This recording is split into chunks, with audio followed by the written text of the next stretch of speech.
Thank you very much, Manuel, and thank you for inviting us to come and to give this seminar. I am happy, of course, to discover the university, but also to see all friend colleagues like coming from not far away, like Fabio Mativi. And so we are happy to see so many young students probably happy or enthusiastic about wine. So to begin, in fact, I will show you who we are in our institute, and I think that it's good for you, maybe, if you want to one day to come in Bordeaux, to know what is our past faculty and now our new institute. We have, in fact, an old place in Bordeaux for the research concerning vine and wine. You can see here that 1880 is the Station Agronomique and Enologique de Bordeaux. And so it's beginning to be led by Professor Gaillon. Then in 1956, it became École Supérieure d'Enologie de Bordeaux. And so at this time, you have, for example, Professor Ribéraud-Gaillon, Jean Ribéraud-Gaillon. Then in 1976, it was an institute already, but with another type of law. And it was at this time Professor Pascal Ribéraud-Gaillon and Émile Pénaud doing a lot of leading work. Then it's moved in 1995 to a faculty of enology with Professor Glory, Professor Zonesh. And in 2009, finally, we became an institute, a new institute with a new law of education with Professor Denis Bourdieu.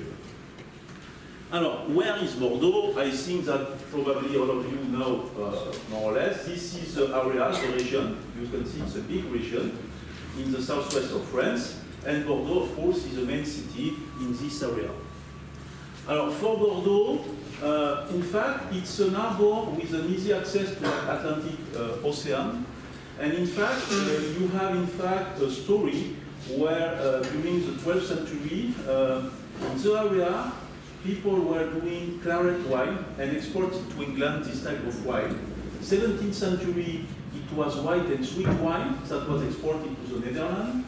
And in 19th century, we had what we call the golden wine, with all wine exported notably to United States. We have, in fact, two main vineyards in the region. One is, in fact, for the cognac. So people do wine and then there is distillation to do the famous spirit cognac. And then you have, of course, the vineyard of Bordeaux that is located here. Alors, another point is the different type of wines that you can find. You can have red, white, and sweet wine.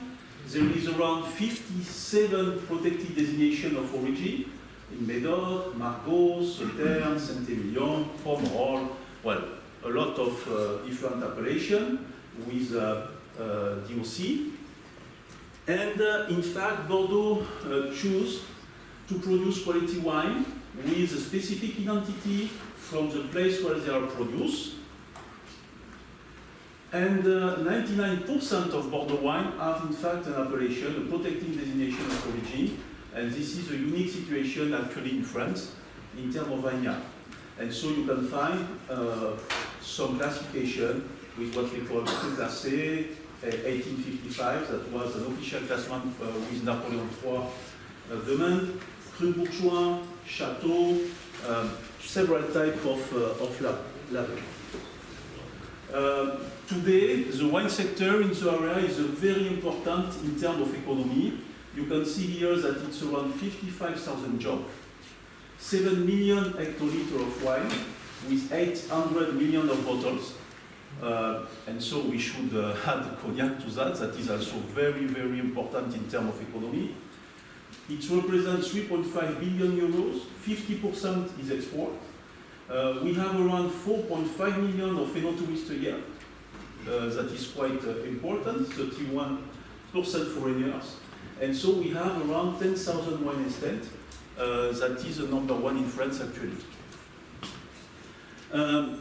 Our institute, in fact, has been defined in 2002 with implication of Denis Bourdieu, that was the founding director. And so the evolution, in fact, is marked by this different year. In 2002, it was a sign-up of a consortium agreement between the parties. Then, in fact, in 2019, we had the building that was made, and so we entered in this building at the beginning of 2009. Then we had in 2014 signature of new legal status because the law of and the Code of Education in France was changed. It was possible to, in fact, merge different universities together. And actually, we are in preparation of an enlargement of the building. The building is very big, but it's not enough. And so we are in the preparation of an enlargement that should arrive probably in 5-6 years if everybody should be nice. Actually, the actual director is Professor Alain Blanchard. Gilles de Revel is the assistant for the formation, and Eric Girouero is the assistant for the research. Globally, in some key figures, we have around 250 researchers. We are probably more to 600 students actually, with 60 certified enologists. We know that we give, for example, one national diploma of enology, 160 interns for further education every year.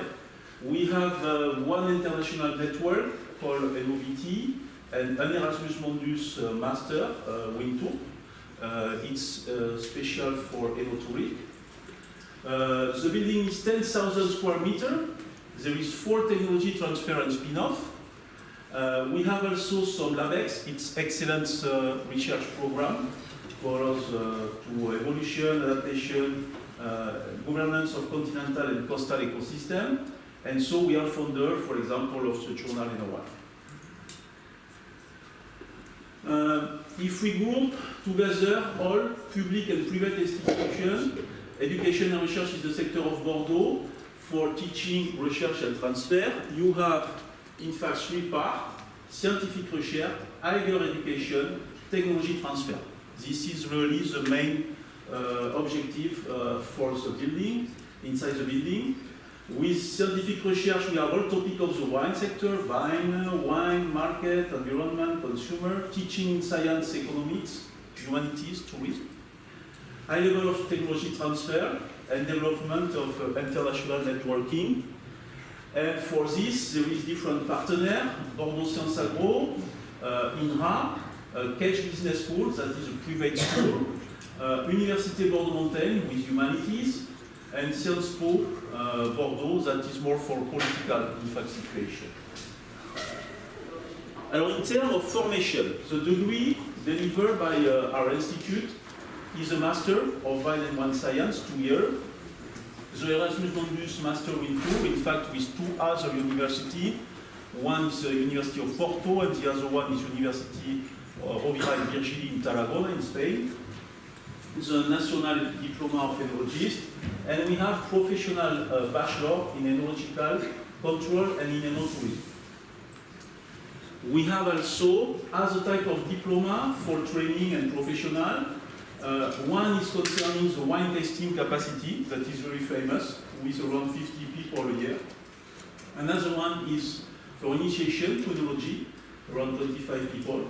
One is especially for pruning, vine pruning, around 15 people a year. And so we have short training sessions with different topics that you can see here: viticulture, wine production, wine tasting, economics, and so on. Alors, concerning, in fact, our research, we have in the priority 3 key points. One is to preserve wine quality and identity. The second is in a changing and constrained environment and with acceptable sale price for producer and consumer. So there is really 3 levels developed. For this, it means that we are interconnected in terms of thematics, with a multidisciplinary research on environment, wine quality and identity, and markets. Alors, in environment, for example, you find the adaptation of wine growing to climate change, of course. plant disease, reduction of phytosanitary output. This is just a few of the topic. For wine quality, we have the identification of key compounds related to the sensory perception. Improvement of winemaking process is to develop quality and identity. And for market, socio-economic analysis, historical and territorial aspect to improve the competitivity and sustainability of the wine sector. So these three main objects are in fact very important with several research units. And for example, Michael and myself belong to this unit here called Enology. Another one is more specific of the viticulture and the vine, and it's called Vine Ecophysiology and Functional Genomics, Vine Science, I would say. You can see that most of them is around 200 people. And so we have other research units, all of them. I will not tell everybody, but just to show you that there is different type of topic in vine science, humanities, social science, economic and marketing, and this is around 100 people. So in fact, we have 9 research units linked to our institute actually. Alors, in terms of research and transfer, okay, the 3 major themes we have seen, but we have other research departments, 1 international research journal called N1, and the 4 technology transfer units are Amaranth Process, Microflora, Polyphenol Biotech, and Bitinov. 1 on the vine, 1 on phenol, 1 in fact here in microbiology, 1 in fact more in processes. Alors, I talked to you about the journal, N1. It was launched in 2016. It belongs now to this International Viticulture and Enology Society. And there is now, just launched in October, another journal called Technical Review Vine and Wine for Professional. Everything is in open access. N1 is in open access. IVE's technical reviews also. And we should have another one for 2020 that is called Conference Series Vine and Wine, who is supposed to group the different conferences about vine and wine, and to have also abstract generally and communication made each year, especially in Europa. So you can find, of course, the page and take the PDF file of the publication directly. And then to finish on the presentation about the Institute, we have this international network and activity called Enoviti International that was founded in 2010, that I am in charge of. And so we have around 20 academic agreement cooperation. We have actually around 60 academic and industrial partners. Agreement for PhD. It's possible to do co-direction of PhD by this way. It's helping a lot. We have some Erasmus Mundus. We have several projects at European Union level for organic wine, preparing a master here. Vita Global, that is a capacity building, especially with Argentina and part, in fact, of Eastern of Europa. VY, that is a mobility research in the frame of climate change, involving also Argentina, but also Australia, South Africa, and major university here in Europa. A French-German doctoral school, especially with Geisenheim. For example, this year we have 4 PhD in co-direction that are open position just now with Geisenheim. We have also an international laboratory with, in fact, China and with the Institute of Botany, that is part of Chinese Academy of Science. It's more focused on the viticultural part and on the vine differentiation, especially for cold or for stress when it is too hot. And so we have some partnership actually beginning with some Chinese university. So you can see that it's very rich in terms of international relation. Voilà, so if you have questions on this point or if you want to know something, you can feel free at the end, of course, to ask us. Now, concerning the phenol, just a few points to remember. Phenol contributes to color. I think that all of you know that. Two key points, temperature and ethanol. Temperature, because temperature increase, of course, extraction, and of course, different type of process that can increase also the extraction in general. Ethanol, why ethanol? Because ethanol solubilize, of course, the compounds. Sensorial effect, I just want to remember you that in fact, in general, there are reductive compounds. They can have bacteriostatic effect. Maybe, possibly, they can have an effect on Enococcus eni, especially for the malolactic fermentation. We had, for example, some collaboration with a colleague in microbiology a few years ago. And then they can be involved in stabilization, in protein, especially for red, of course, and for lacase, where, of course, they can fight maybe against lacase effect. Globally, two big types of tannins, one that are hydrolyzable tannins from wood, and Michael showed you, of course, a lot of possibility, especially with LAG tannins. They can come also from other parts, chestnut, quebracho, or gallic acid, coming from a nut of tree coming from Africa. We can have esterophenol acids and sugar generally, and then of course the famous condensate tannins with proanthocyanic tannins found in grapes, in seeds, of course, skins or stem. We have also, of course, units generally constitutive of these compounds. Monomeric compounds are catechin and epicatechin. We can find also epigallocatechin. It is in skin only, for example.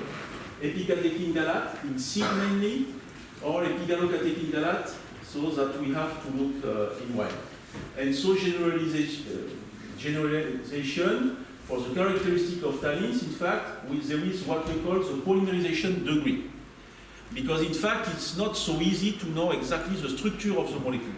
So to arrive to that, we need to take the compounds and to cut the compounds and to count, in fact, the number of different units. And we define this polymerization degree. Generally, in wine, it can be more or less 5 grams by liter, of course, often 2 grams, 3 grams. But the mean degree polymerization is around 7 degrees. It can be a little bit more, a little bit less, in function, of course, after of the winemaking.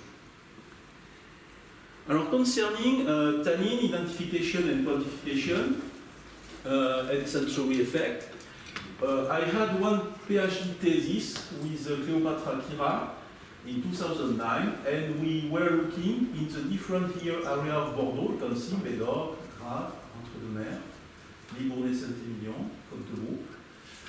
We look for Cabernet Sauvignon and Merlot, in fact, mean degree of polymerization and granulation for seeds, but also for skin. And we found, of course, a lot of differences.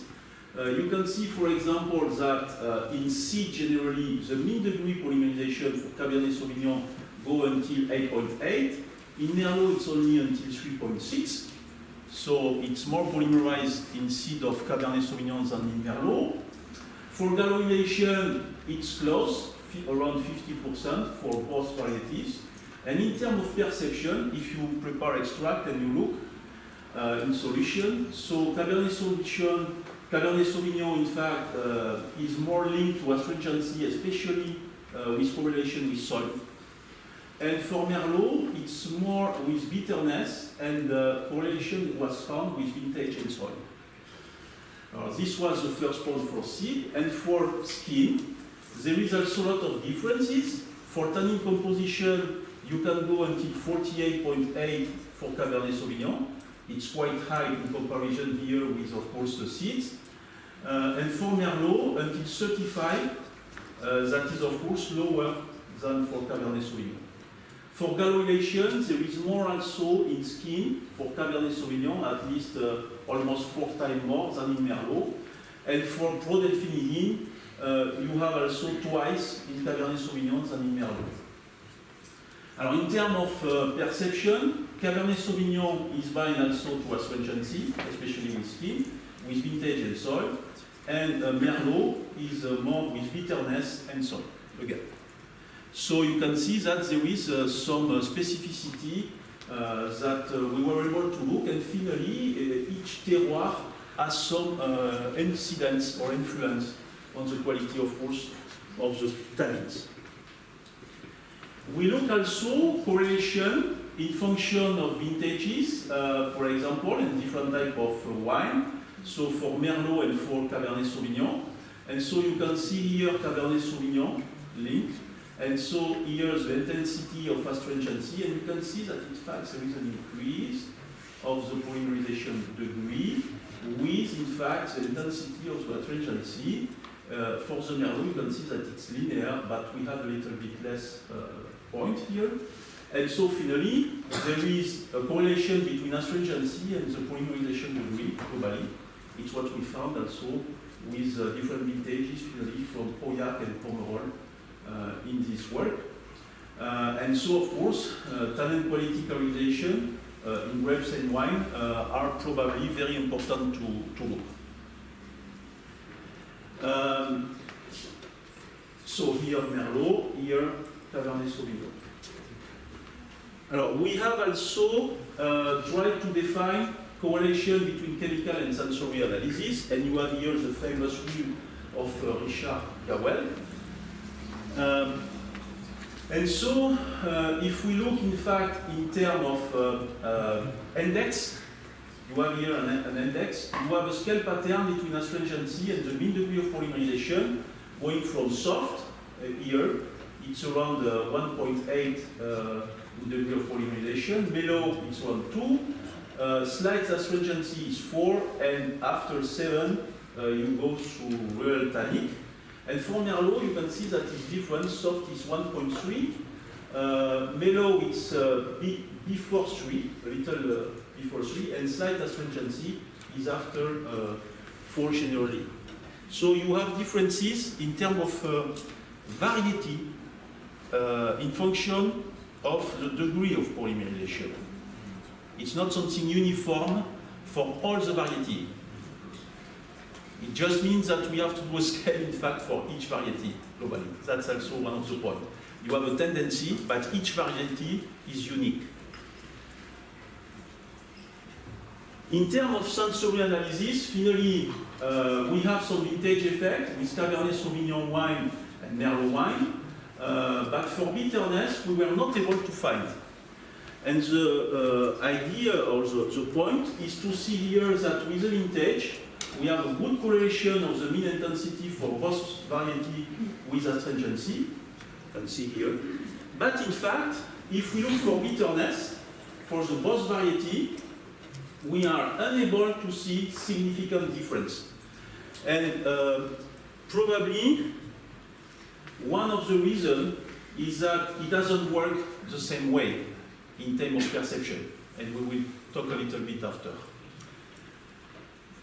Alors, we have done some work concerning oligomeric tannins, and for example, we have been trying to extract from Cabernet Sauvignon or Merlot, of course, tannin, and we were doing extraction, separation, and purification with a new type of machine called centrifugation partage chromatography, CPC. And with CPC, we were able to have fraction of pentamer, tetramer, trimer, dimer, monomers, or related tannins. We were looking, in fact, in the cutoff, and we were trying, in fact, to add saliva with a different fraction to see what is happening. And so finally, at the end, our interest is to look what the people are able to have in terms of perception with the sensory. You can see here the figure with the concentration of oligomeric tannin infiltrate with or without salivary protein interaction. It's of course a blend of saliva of different people. And you can see here the effect with monomer. The affinity is of course here important. With dimer, you can see here a decrease. So there is part here, of course, after interaction of proteins. So you catch some of the protein, here more with the trimer. With the tetramer, a lot more. And then with pentamer, almost nothing. So it means that the affinity become more important with, in fact, the polymerization, in fact, of the different type of tannins. So the more polymerization you have, and the more affinity you should have. We found also new type of compounds, and we don't know what can be the implication in terms of incidence. For example, we found a compound that is epicatechoid 3-O-vanillate here. So you can see here the catechin, the vanillate part here. And the idea is to try to know if this part here can be released and maybe have an effect in terms of aroma perception. So this is also one hypothesis that we would like to look a little bit. And so you can see, for example, that these compounds can be found here, for example, in Bordeaux area, that is in fact the part A, in Cabernet Sauvignon and Merlot, and you find that in seed, but also you can find it in Ningxia vine in China here. And in China, these compounds in seed, you can see, is quite high. It's 5 times, 6 times more than in Bordeaux area, in fact. As a study that we were preparing is concerning, for example, of course, the study of phenolics in Bordeaux, and we did a study in comparison between Bordeaux and Rioja. And so we use, for example, 85 samples in Bordeaux. The timing barrel is around 12 months. Timing bottle can be from 2 to 8 years. There is several zones, including generic wine and, of course, a qualitative part, you will see. And generally, it's made with French oak. So we were able to separate this wine here for Libournais, Blayais, Médoc, Raves, or generic Bordeaux. We have also for La Rioja sample, 100 samples in the study. Timing barrique is different. You know that in fact they have a scale that is different of us. 12 months, it's what they call Crianza. 24 months, Reserva. 36 months, it's Grand Reserva. And so timing bottle, 1 to 8 years, 3 area, in fact. And the wood barrel type is with a lot of American oak, generally. Alors, for the different area, you have in fact what they call Rioja Baja, you have Rioja Alavesa, and Rioja Alta. Alors, we were able to look, for example, the molecular anthocyanin contents in equivalent of malonyl glucoside. And you can see globally that Rioja wine have generally high level of anthocyanin in comparison with Bordeaux wine, Alta, Alavesa, or Baja, that is more important. And you see for Graves, Médoc, Libournais, Blayais, that are not generic one, but more qualitative, they have a lowest level, in fact, finally, of anthocyanin content. But what was interesting is that we were able to see that in Bordeaux, what is specific is that there is higher acetylated anthocyanins than in Rioja, especially in Cabernet Sauvignon. And for Rioja and Bordeaux generic, we have more para-Kumaro-related anthocyanins than in Bordeaux specific, and especially in Tempranillo and Glaciano, that are two varieties typical of Rioja.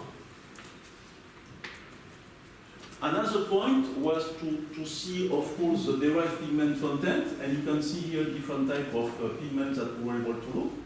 viticin B, catechin and malvidin glucoside, viticin A with malvidin glucoside chemorelated, some compounds of malvidin glucosides that are with vinyl guaiacol, catechol, or phenol, and viticin A. And you can see also that there is differences, especially in viticin A, differences especially in vinylphenol malvidin 3 glucoside in particular. And so we can see finally that in Rioja and Bordeaux generic you have maybe less viticin A and malvidin 3 glucoside for vinylphenol, but there is more viticin B and viticin A and malvidin 3 related in Bordeaux specific. If we look viticin A content for Aquitaine wine, you can see a decrease from 2009 to 2002.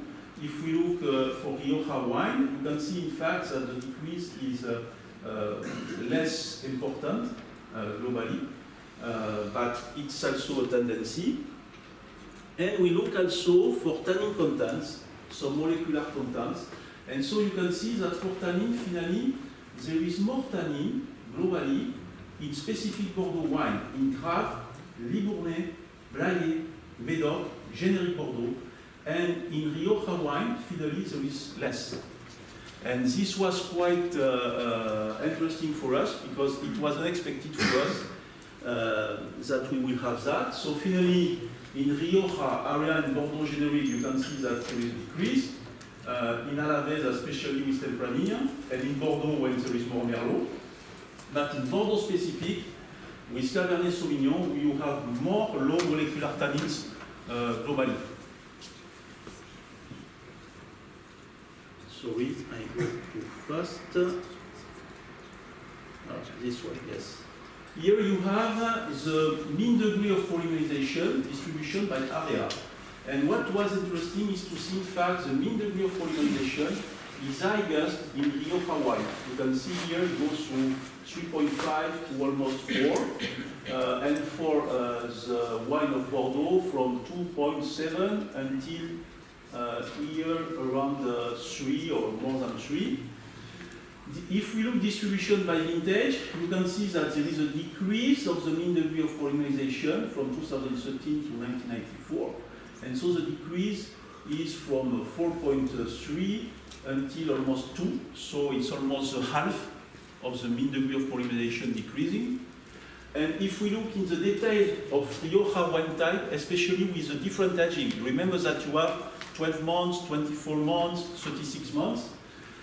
And so you can see that in the Grand Reserva, you have to a level that is lowest, in Reserve a little bit higher, in Crianza a little bit higher, in Joven more. So finally, the aging helped to decrease the mean degree of polymerization.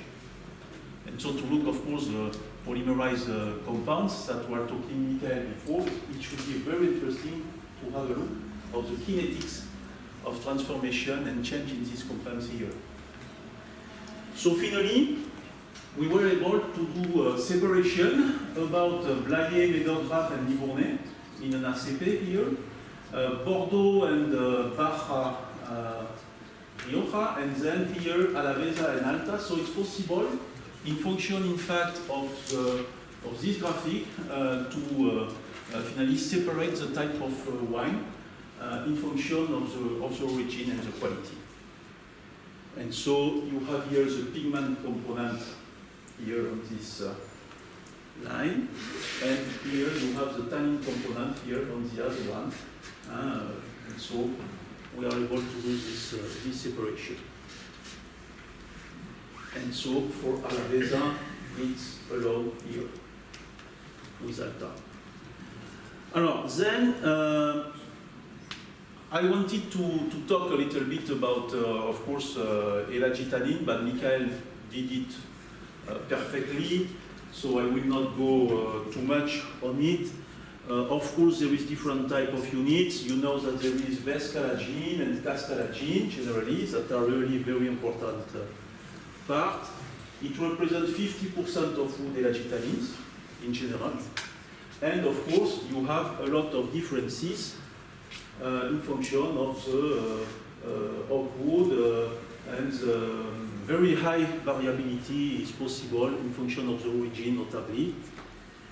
Botanical species, forest, grain, localization, stuff like that. And what is important for us, in fact, is to differentiate astringency and bitterness. In fact, there is two key points here. The first one is that bitterness is a real taste. It's a real taste, and some colleagues some time ago was working on it strongly before us. Why? Because in fact, Newton, you have here specific taste receptor. And so the bitter compounds have an interaction coming in fact in this taste receptor. And so it's really a taste in this case. Okay? On another hand, astringency, it's another way of functioning. It's not a taste. You will say this guy is crazy. No, it's not crazy. I am just doing a differentiation on the mechanism. The mechanism is different. Astringency is what we call in Bordeaux a sensation. It's not a taste. Why it is a sensation? Because you have interaction with tannin salivary protein, especially proline-rich protein, mucin, statin. There is formation by precipitation. You have a reduction of salivation, you increase mouth friction, and you have diffuse sensation creating dryness in buccal cavity. And if you take the cell, in fact, the tannin come to bind to the protein of epithelial cell, for example, and so doing this interaction in this binding, you lose water. And because you lose some water, you have the sensation of dryness. Okay? So it's another mechanistic. Okay? Another point is now the what we can expect about this astringency and bitterness. You have some work here. For example, Hannah Peleg. I was working with Hannah in Davis a long time ago. She was looking on astringency and bitterness, and you can see that in function of the different type of procyanidin, dimer B3, B4, B5, or catechin and epicatechin, the monomer, the level of bitterness can be, of course, highest. So there is an effect.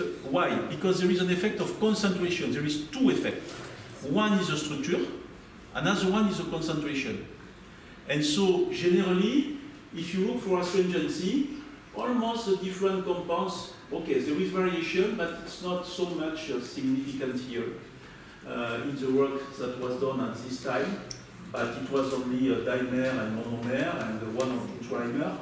But for bitterness, you can see that there is a little bit of difference, and this is because of the concentration, in fact, of the compounds. And so if you look, in fact, finally, the difference between monomer, dimer, and trimer, you can see here that bitterness decreases here with monomer, dimer, and trimer, but for astringency, it looks almost the same. And in fact, the more the concentration of flavanotriol increase, the more maximum intensity and perception creation for bitterness and astringency can increase. Procyanidin fraction having a large mean degree of polymerization, upper to 20 notably, when they are solubilized in hydroalcoholic solution, have been felt as astringent generally. So there is an evolution, a very important evolution. Alors, we have been working some time ago with past Professor Yves Glory and with the thesis of Hélène Fontoine here, looking in fact the matrix, because this is also a point that I want to emphasize here, is that just that ethanol and pH has a real effect on your perception of astringency in general. And you can see here, in function of the concentration of ethanol, on the panel of judges that are trained panel judges, that the astringency intensity decreases with the increase of ethanol. The more ethanol you have, the less astringency perception you have, or you lose part of the astringency. You can see here from 6 around 3, almost a half of the perception of astringency is loose when you have a good level of alcohol in the wine generally. Another point is the pH. Same thing with the pH. With an increase of the pH, you have a decrease of the astringency perception. 2.5, of course, in a wine should be very, very acidic. So you know that generally it's between 3 and 4.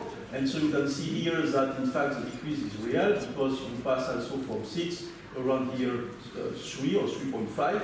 It's almost 40% of decrease also when you arrive to a pH 4. So when you have a wine, you have to consider, of course, the concentration of the flavantriol, of the quality of the tannins, but also the pH, but also the level of alcohol. This is a very important issue. Second point is concerning, in fact, bitterness. You can see that with bitterness, in fact, the pH, no change. In fact, for tartaric acid, there is almost no change. But the little change we find is more with ethanol. It's very funny, but it's what we found in this work. And globally, finally, it means that with an increase of tannins, you increase bitterness. With an increase of ethanol, you increase bitterness. Increase of pH, there is real no influence. And for tartaric acid, a little decrease in bitterness. The point is that ethanol has a lot of function OH, and maybe the interaction with the function OH can boost a little bit bitterness perception.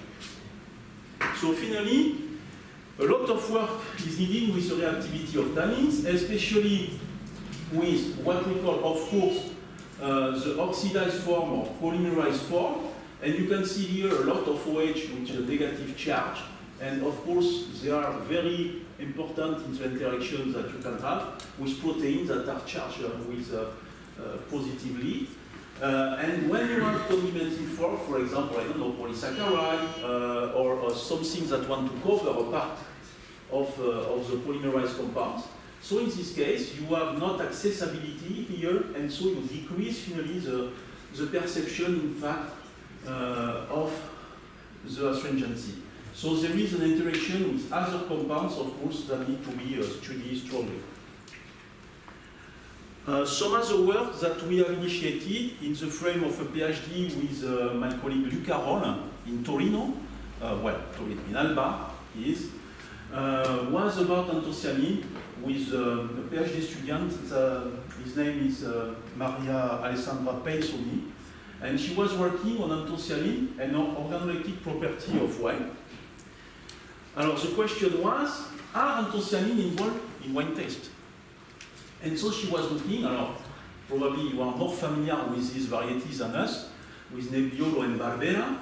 We did some extraction, purification, we obtain extract, and we look for astringency and bitterness, looking for a property concerning interaction between BSA or saliva, and of course sensorial analysis and perception threshold. And we were able, of course, to obtain different fractions: monoglycoside anthocyanin, acetylated anthocyanin, or cinnamoylated anthocyanin. And this was very interesting because I just put one slide, but you can find the paper of this study. Finally, we look total anthocyanin until 2,000 mg by liter, glucoside fraction until 1,000, acetylated and cinnamoylated until 100 mg by liter. 6 presentation, deletion factor of 2, 18 judges in black glasses. This is very important because as a way you can be, of course, with interaction, yes, with color. The color can influence you. And so we look for specificity of the descriptor and discrimination. And so finally, look here, with total anthocyanin, the BOT, that is the best estimated threshold that is calculated with the ISO system, is 255 mg by liter. The descriptor has astringency, bitterness, or saltiness. If you look for glucoside, it's a little bit more, almost 300 mg by liter, same type of descriptor. For the fraction acetylated, it's lowest, almost 5 times less, with bitterness astringency, and cinnamoylated, around 60 again, with bitterness and astringency. So in function of the concentration and the type of anthocyanin, they can also interact, probably on astringency or bitterness. And this is something that we should work more in the future. When we are talking about elagitanins, just before, there is possibility, of course, to obtain flavano-elagitanins, but what we didn't told you is that all these compounds can have, of course, incidence on astringency and fusel. And the point is that actually we have data from colleague Glasbania and Hoffman, that is on 2006, but they've been working, in fact, in an aqueous solution of pH 4.5. Okay, it's the first results, but we cannot be sure about the classification. But according to what they did, it's that the monomers are astringent but very low, with very low bitterness. If you look for glycosylated monomers are 5 times more astringent than monomers and 3 times more bitter. And if we look for dimers, they are less astringent than monomers but 2 times more bitter. So there is also some work to do according to this compound, their concentration, but in real condition of the perception, to correct pH and in hydroalcoholic solution, to do classification and to see if it's different or the same than this one. Alors, if we look finally elagitanin concentration and flavano-elagitanin in red wine, especially in Bordeaux, because we had this study with Rioja, you remember this study. So you can see, in fact, that there is a real difference between Bordeaux and La Rioja wine. There is much more elagitanins, in fact, in Bordeaux wine than in La Rioja wine. Globally, 5.5 milligrams by liter for Bordeaux. It's 2 times more than in Rioja, 2.7. And if we look the different compounds, castalagine is the principal compound, 63% in Bordeaux wine. If we look in La Rioja, it's 56%. And one very important compound that Michael was isolated during his PhD is bombolicaine A. It's the second compound for Bordeaux wine with 18%, and it's 3 times more than, of course, La Rioja, that is around 6%. You can see, so there is differences in the formation of the pigment, especially because of the aging, because of the choice of the barrel, and of course about the composition and the different varieties. And so we have been looking at other elagitanins. You can see also some difference in vescalagine, estivescalagine, that is much more important in La Rioja, almost 4 times more. In here, these compounds, that is almost 3 times more. And also epiacutisimine, here, that you can see, it's 6% in comparison to this Bordeaux. So there is really differences that exist in function of the variety, in function of the type of variety, in function of the type of aging. And this is also things that we should study. And another type of work that we have done is phenolic and aroma interaction on the perception of wine. And we have been looking, trying to know about identification and quantification. We know that there is a lot of compounds. We have good knowledge of wine relative composition, but we don't completely understand and predict the property and the perception of the wine aroma. And so one question is to know, is there volatile partitioning between air and liquid phases? And is there solubility and volatility of aroma that we need to take into account? And so finally, the partitioning is influenced by other non-volatile components of the liquid of matrix, polysaccharide, protein, or other phenolic compounds. And so this was interesting for us. And we were looking at the incidence of phenolic compounds on the sensorial perception of volatile or fruity ester. So you take phenol, you blend with ester, and you look what is happening. And so what is important is to look sensory impact with triangle test and detection threshold.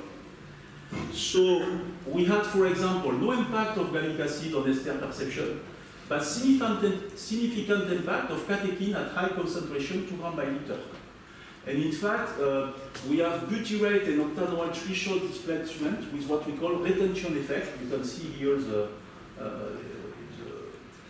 this part, the displacement here, before butyrate with catechin. That is very important.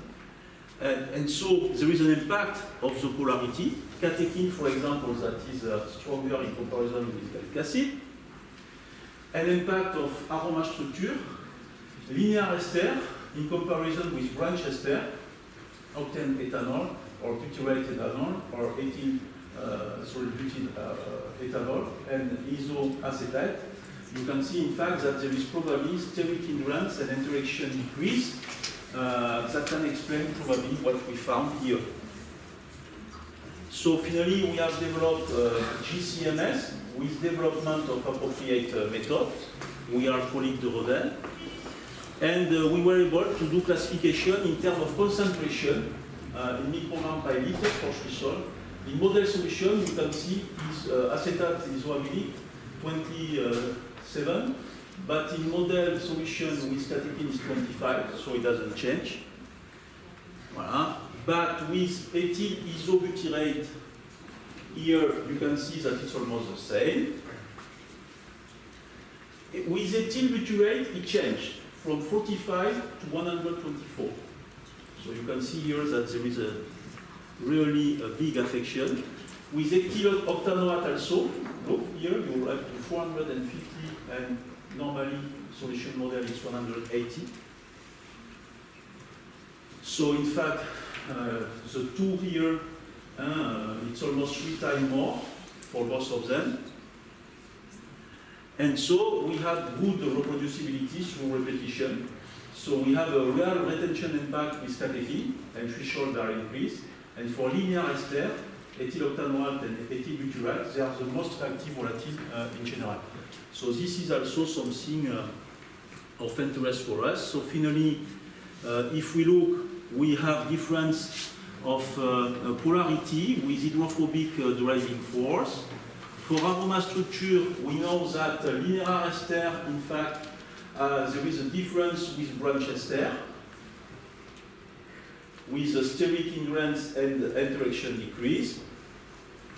And finally, the origin composition of phenological tannin, grape tannins, in comparison with octannins, are probably also of interest in this topic.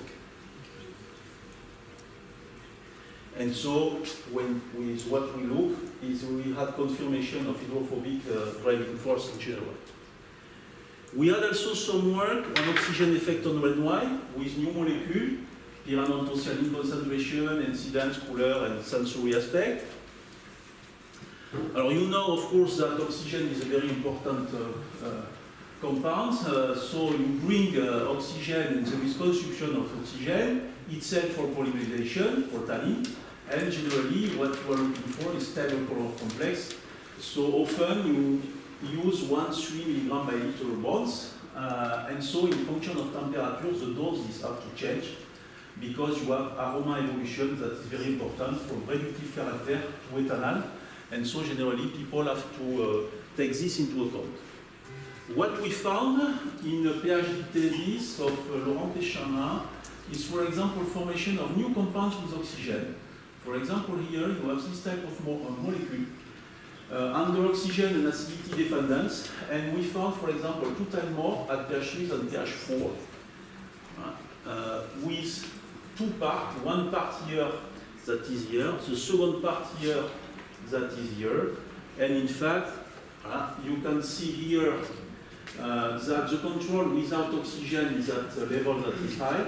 But if you add 20 milligrams by liter regularly each week, you can see here that you can increase the compounds, especially at pH 3, by 7 times.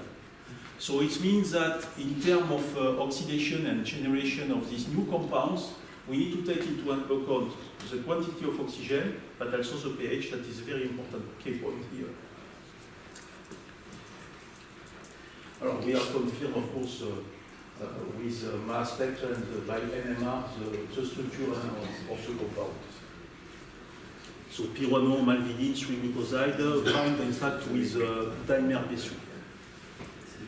If we look for pyrananthocyanine, there is a lot of different pyrananthocyanins that you can see here. I will not enter in details, but you have, in fact, with ethanol BTCB, with acetoacetic acid, methylpyrananthocyan, with pyruvate BTCA, with vinyl flavanol, you can have flavanol pyrananthocyanine, and with cinnamate, you can obtain pinotyl.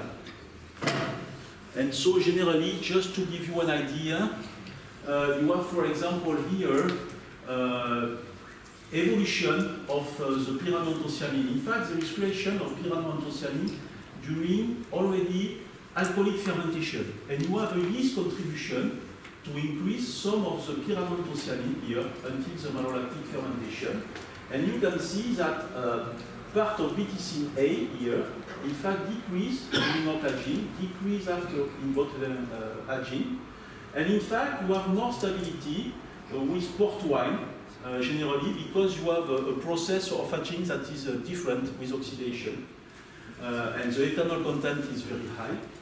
If you look, for example, with pinotin A, that you can see that in fact it's appear in fact after 1-2 years and after the malolactic fermentation, you get an increase. And for flavanol pyrananthocyanins, you have an increase. You reach a maximum at 2.5-3 years, and then there is a decrease at the end of the 6th year. And so, of course, there is an incidence on the polar stabilization and intensity.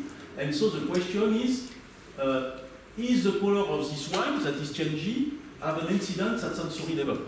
And this is also a point that we would like to advance on. Other work that we just finished, it's enological tannin and functionality of enological tannins. Because actually, I just want to remember you that for enological practice, until July 2016, we use normally tannins for fining. This was the purpose if you take the practical international COP. And so we were adding different functionality. One was for the expression of the color. Another one is for the effect on against the lacase and antioxidant effect. And another one is antioxidant activity. That was added for must and for wild. And so protection against oxidation, improvement of the color, and of course organoleptic impact. So we have been looking all these parameters here, including influence of pH, ethanol, co-pigmentation. And for example, for botrytis, I remember you that you have important losses during harvest. So you increase volatile acidity, you are losing anthocyanin. The wine quality is affected for 5% of contamination. And so generally, you have brand product and color degradation. So we look different type of tannins. We did characterization of tannin for a large set of samples that are international set. And we were able to do separation in function, in fact, of the family of the tannins. Procyanidin and prodylphinidin, that is the group 1 here. Proficetidine and prorobinetine, in fact, that is the group 2 here, with proline index. Galotannins, that is group 3, and elagitanins, that is group 4. So it's possible, in fact, and this was just finished a few days ago. It was the PhD of Adeline Vigneault in collaboration with Fernando Zamora in Tarragona. So we were able, in fact, to separate finally and to classify the different enological tannins, in fact, in function of the type of methodology that we are using. And this is very interesting. We are also able to look the characterization, in fact, of condensate tannins versus hydrolyzable tannins. And you can see the difference here of condensate tannins, the green part, or in fact the hydrolyzable tannins with different type of antioxidant activity methodology, BPPH, ABTS, PPAC, or FRAP. And this is really a new advancement actually for this new functionality purpose. I arrived to the last part of my talk. I'm sorry if I am a little long. I just want to sense sensitivity to you about wine and health. because of course, actually, each time we drink wine, almost we have someone or something saying, well, we are alcoholic. Of course, if we use wine in moderation regularly, it's really different and there is a good way to use the wine. I just want to remember you that we have what we call in the past year, some years ago, the French paradox with two very important persons here, Professor Serge Renaud.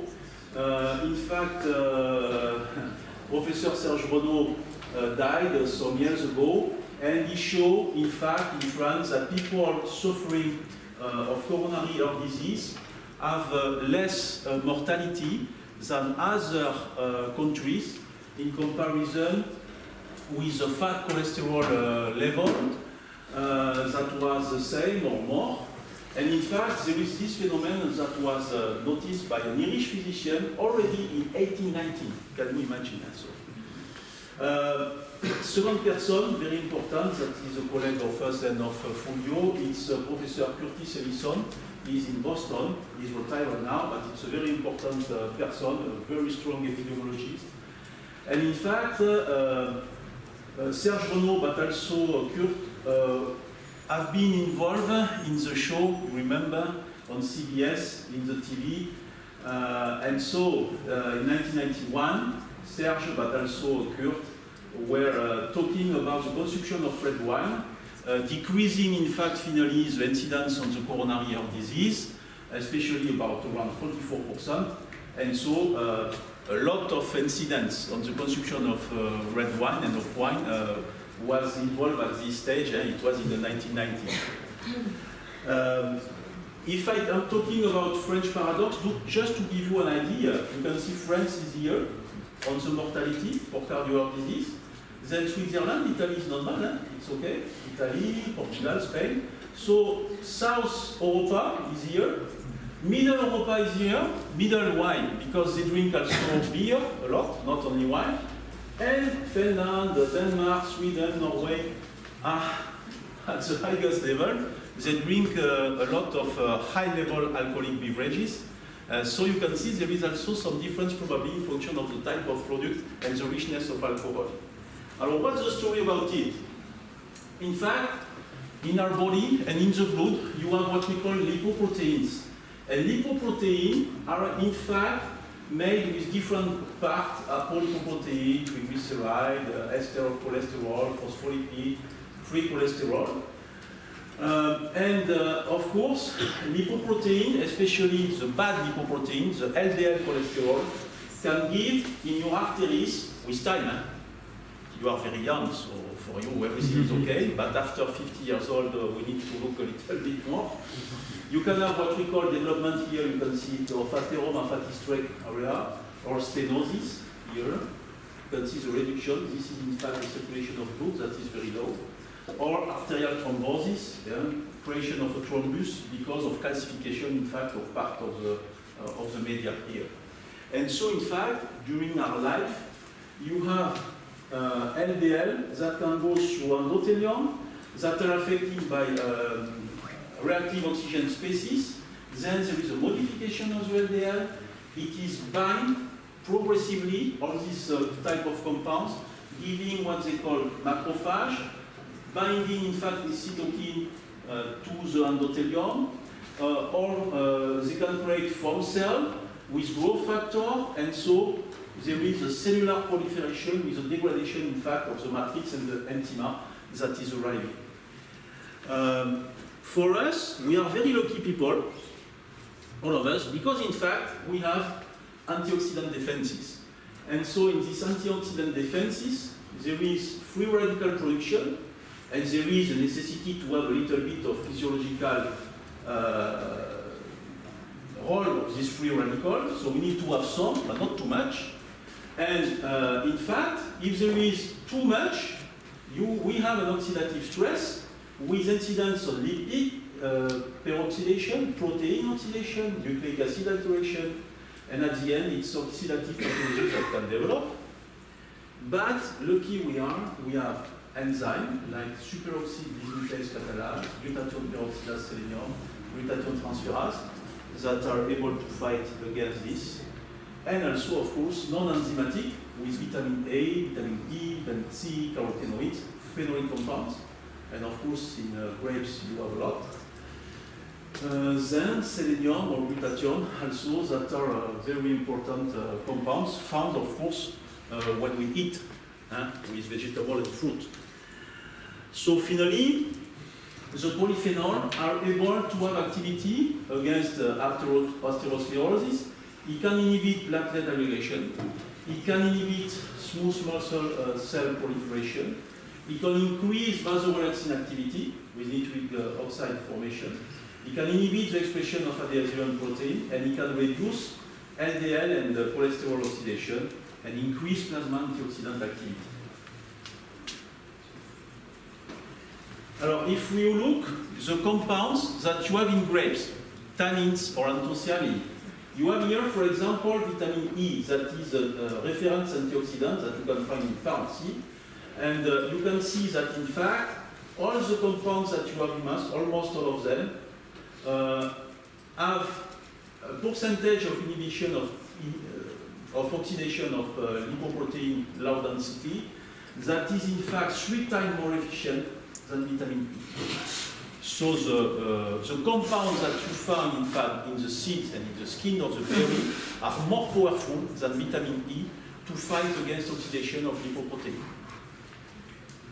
Other studies that we have done, for example, is to feed animals reproducing atherosclerosis phenomena.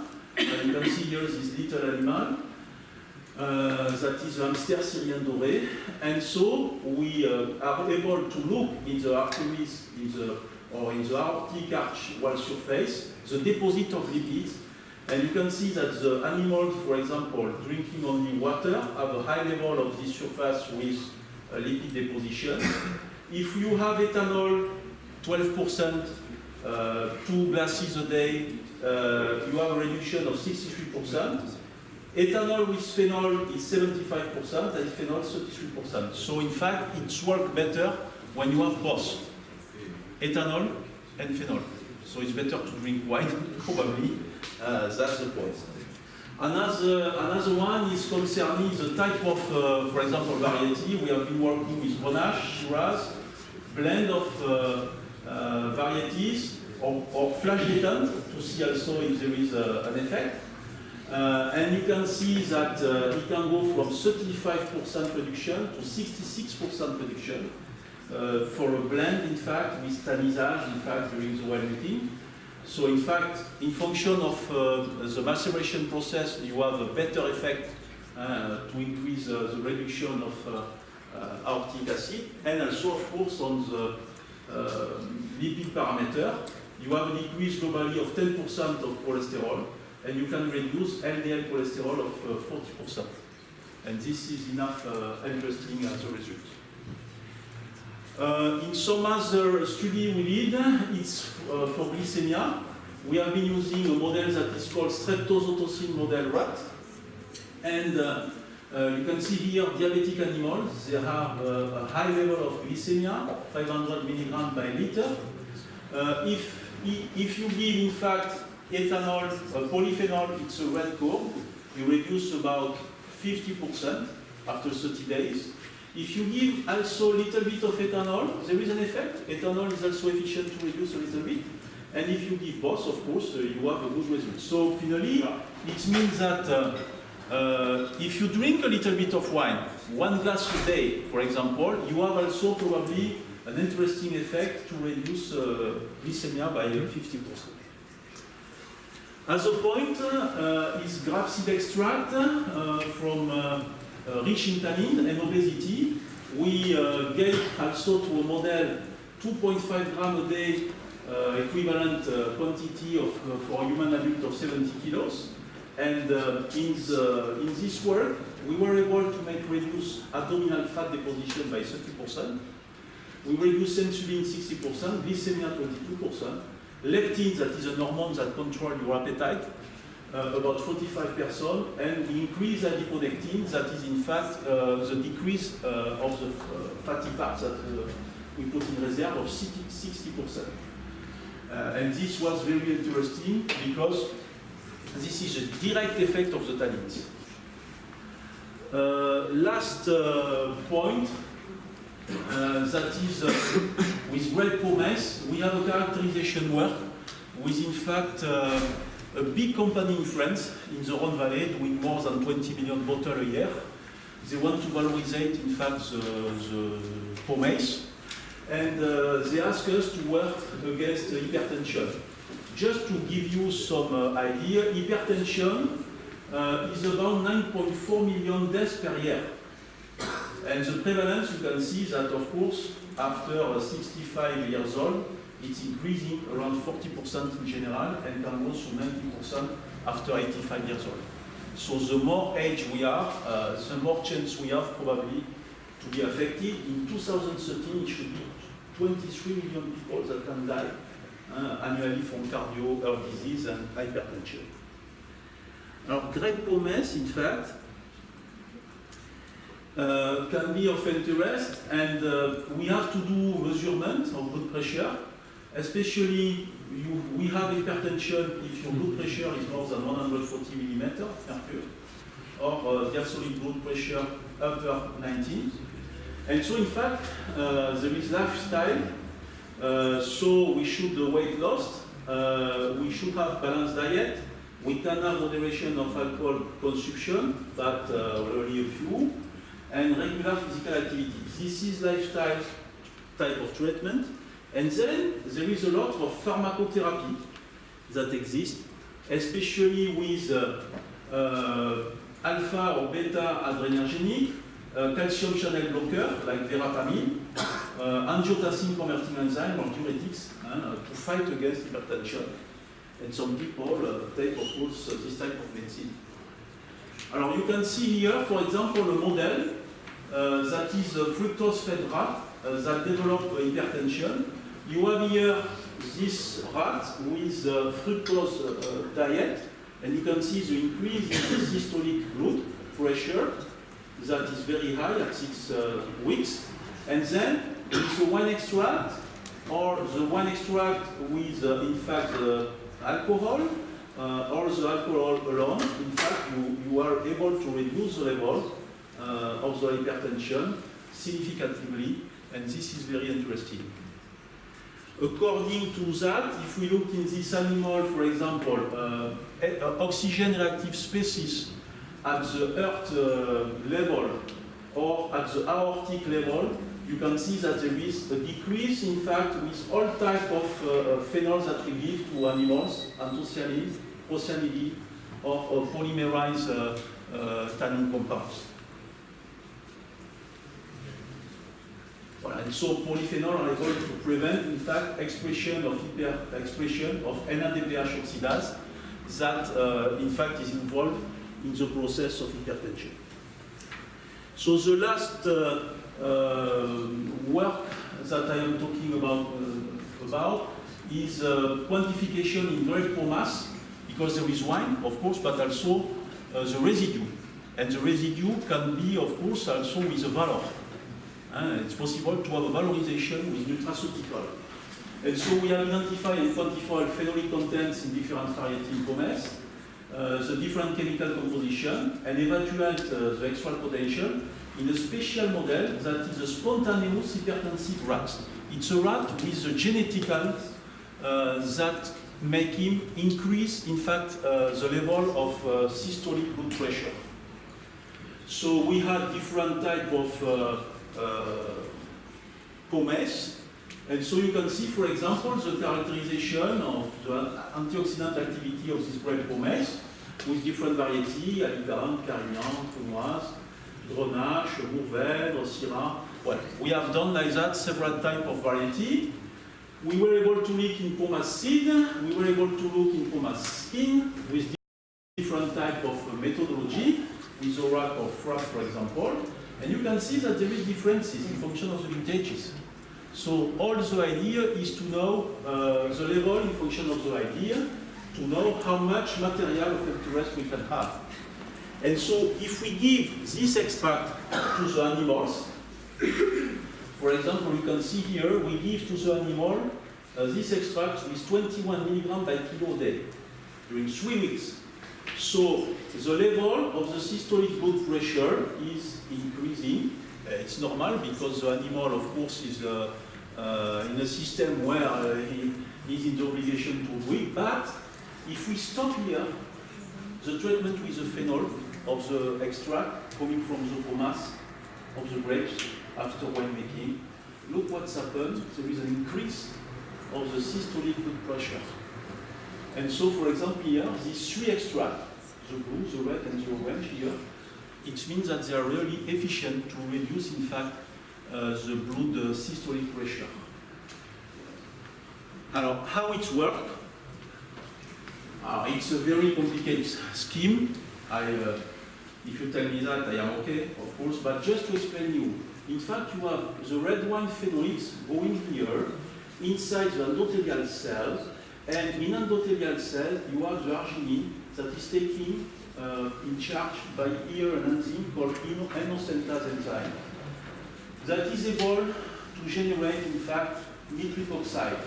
And nitric oxide, in fact, is able to give from guanosine triphosphate, in fact, guanosine monophosphate glycidic. And in fact, when you obtain this, you have inside the smooth muscle generation of calcium, and you have potassium that is going out.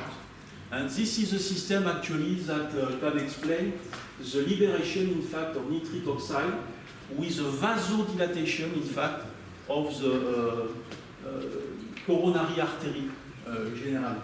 And so this explains perfectly, in fact, what we are able to see in terms of effect.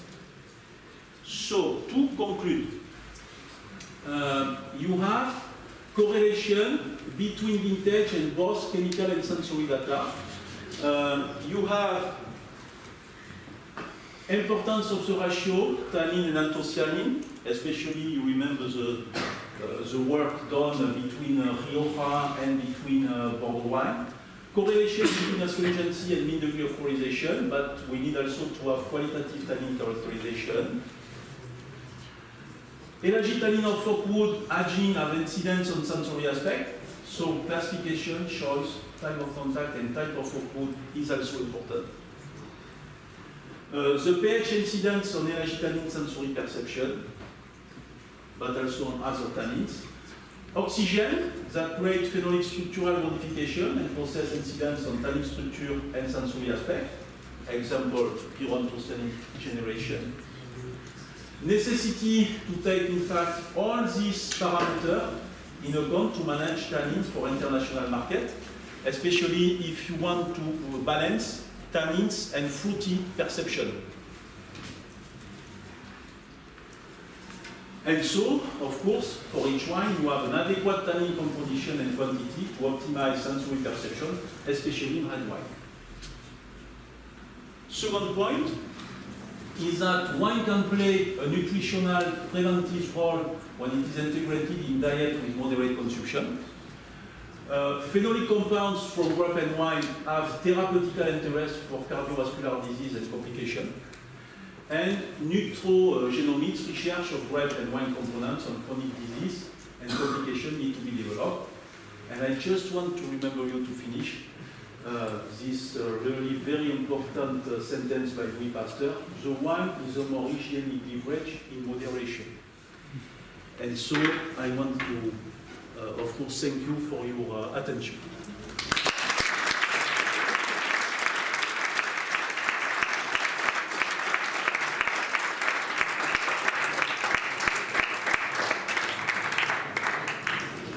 Thank you, Louis, for your impressive overview of the connections between the sensory evaluation and the chemical composition of wine. And finally, you can be safe that we can drink at least a couple or 2 or 3 glasses of wine each day.